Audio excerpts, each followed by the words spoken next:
এক সময় আকাশের আধিপত্যের নাম ছিল আমেরিকা।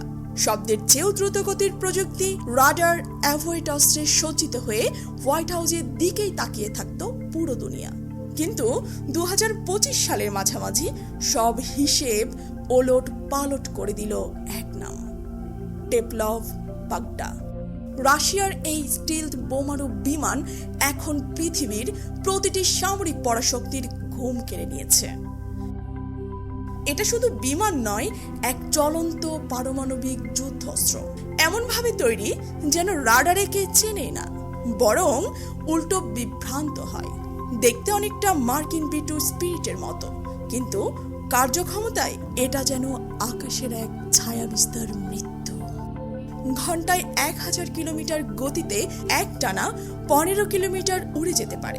শব্দ তো দূরের কথা, এই বিমানের অস্তিত্বেরই অস্তিত্ব নেই।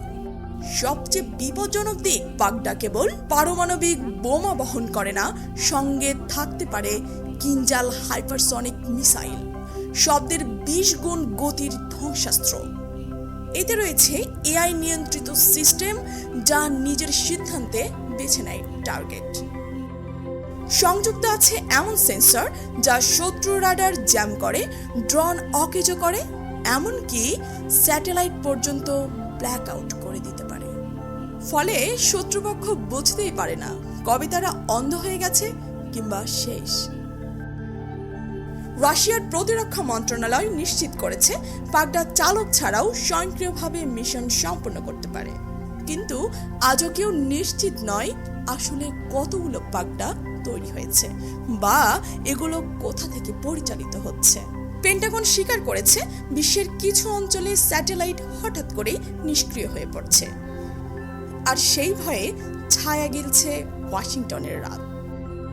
এমন সময়ে পুতিন দাঁড়ান সেন্ট পিটার্সবার্গে এবং ঘোষণা করেন পুরো ইউক্রেনকেই রাশিয়ার অংশ হিসেবে দেখতে চান। সামরিক নয়, ঐতিহাসিক ও সাংস্কৃতিক অধিকার বলেই দাবি তার।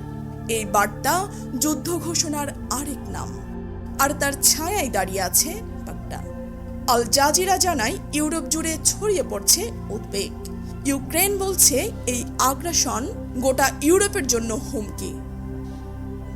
জার্মান সামরিক গোয়েন্দারা বলছে রাশিয়ার টেকনোলজিক্যাল উন্নতি, বিশেষ করে পাগডা, ইউরোপের অস্তিত্বকেই হুমকির মুখে ফেলছে।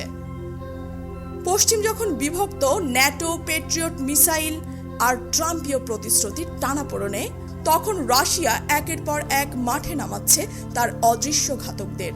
আজ আধিপত্যের খেলায় ঘোষণার দরকার নেই, পাগডাই এখন সব প্রশ্নের একমাত্র জবাব। এবং এটাই সেই মুহূর্ত যখন আকাশে কোনো শব্দ নেই, কিন্তু মৃত্যু ঠিক নেমে আসে নামহীন, শব্দহীন ছায়ার মতো, যার নাম পাগডা।